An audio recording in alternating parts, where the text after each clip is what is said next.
સૌરાષ્ટ્રમાં આવેલ અતિ મહત્વનો Bhavnagar Somnath national highway 8E જે રાજુલા જાફરાબાદ પંથકને જોડે છે।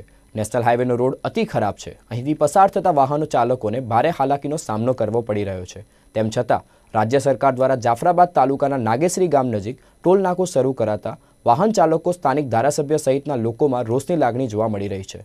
રાજુલા જાફરાબાદ પંથકમાં કોંગ્રેસના ધારાસભ્ય અમરીશ ડેરેએ આ અંગે પ્રતિક્રિયા આપતા કહ્યું હતું કે રોડની એટલી ખરાબ હાલત છે તેમ છતાં સરકાર દ્વારા ટોલ નાકું શરૂ કરી ઉઘરાણું શરૂ કરી દેવામાં આવતા આ વ્યાજબી વાત ના કહેવાય। પહેલા આ વિસ્તારને પૂરતી સુવિધા આપો અને પછી જ ટોલ ટેક્સ ઉઘરાવો।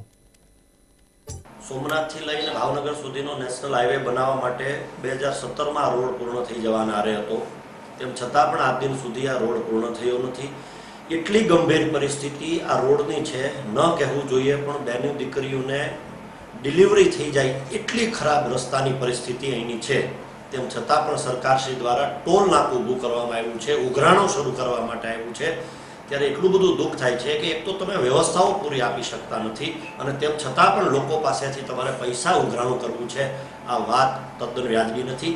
આગામી સમયમાં આ ક્ષેત્રમાં જે ટોલ નાકું શરૂ કરવામાં વિસ્તારમાં આવ્યું છે ત્યારે જનતા જનાર્દનની સાથે જે જનતા જનાર્દન કહેશે એ રસ્તે જશું, પણ આ વસ્તુ જરાય ચલાવવા યોગ્ય નથી અને વ્યાજબી પણ નથી।